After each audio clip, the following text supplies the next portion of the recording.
आदाब, ये आकाशवाणी पटना है। अब आप क़सीम अहमद से इलाकाई खबरें सुनिए। वजीर आजम नरेंद्र मोदी ने आज कुआलालंपुर में मलेशिया के वजीर आजम अनवर इब्राहिम के साथ दो तरफा गुफ्तगू की।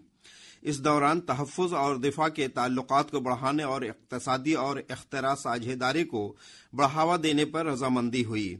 वजीर आजम मोदी ने यह भी कहा कि तवानाई, बुनियादी ढांचा, कारसाजी और डिजिटल इक़्तिसादी निज़ाम के शोबे में दोनों ममालिक का ताउन बढ़ रहा है।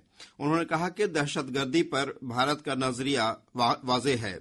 दहशतगर्दी पर कोई दोहरा मेयार नहीं हो सकता और दहशतगर्दी से कोई समझौता नहीं किया जाएगा। बीजेपी के रियासती सदर संजय सरावगी ने कहा है कि वजीर आजम मोदी की क़यादत में आम लोगों का यकीन बढ़ा है और तरक्की की रफ्तार तेज हुई है।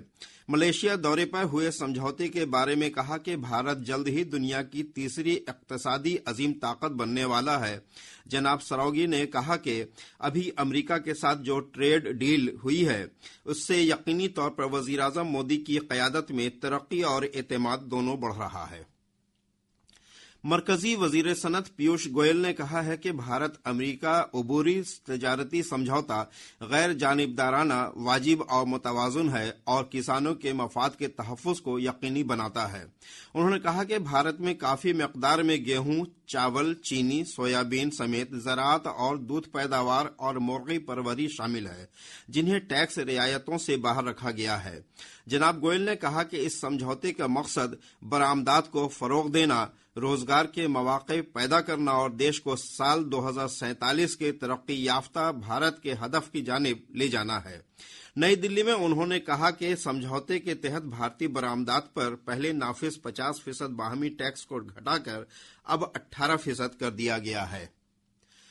Central board of direct tax CBDT ने इनकम टैक्स ज़ाब्ता 2025 से मुताल्लिक़ मुजवज़ा इनकम टैक्स ज़ाब्तों और खाकों पर मुस्तफ़ीज़ों से सलाह तलब की है। इनकम टैक्स ज़ाब्ता 2025 इस साल 1 अप्रैल से नाफिज होगा। वज़ारत ख़ज़ाना ने कहा है कि ज़बान को आसान बनाने, मुक़दमों को कम करने और गैर ज़रूरी और नाकाबिले इस्तेमाल ज़ाब्तों की शनाख्त करने के सिलसिले में सलाह तलब की गई है। महकमे ज़राअत ने रियासत में जारी फार्मर रजिस्ट्री मुहिम की तारीख 11 फरवरी तक बढ़ा दी है। पहले ये तारीख 6 फरवरी तक तय थी।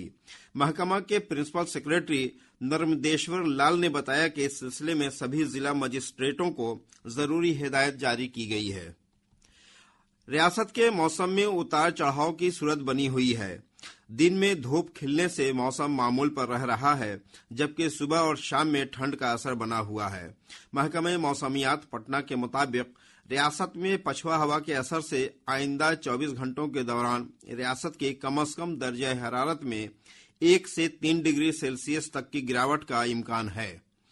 आज किशनगंज में सबसे कम दर्जा हरारत 9.3 डिग्री सेल्सियस रिकॉर्ड किया गया।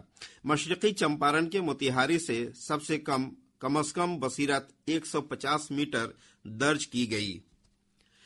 मधुबनी के फूलपरास पुरवारी टोला के पास एक सवारी बस के दूसरी गाड़ी से टक्कर में बस पर सवार दर्जनों मुसाफिर जख्मी हो गए। मुकामी लोगों की मदद से जख्मियों को अस्पताल में दाखिल कराया गया है। मगरबी चंपारण के बेतिया में सेंट्रल बैंक ऑफ इंडिया की जानिब से MSME आउटरीच प्रोग्राम का इनाकाद किया गया। इस मौके पर बैंक के रीजनल मैनेजर सुधीर कुमार ने बताया कि MSME के तहत सनतकारों को मुस्तहकम बनाया जा रहा है। अररिया जिला के पलासी थाना इलाका में आपसी तनाज़ा में हुए मारपीट में 2 खवातीन समेत 4 लोग जख्मी हो गए। इसके साथ ही इलाकाई खबरों का ये बुलेटिन अब खत्म होता है।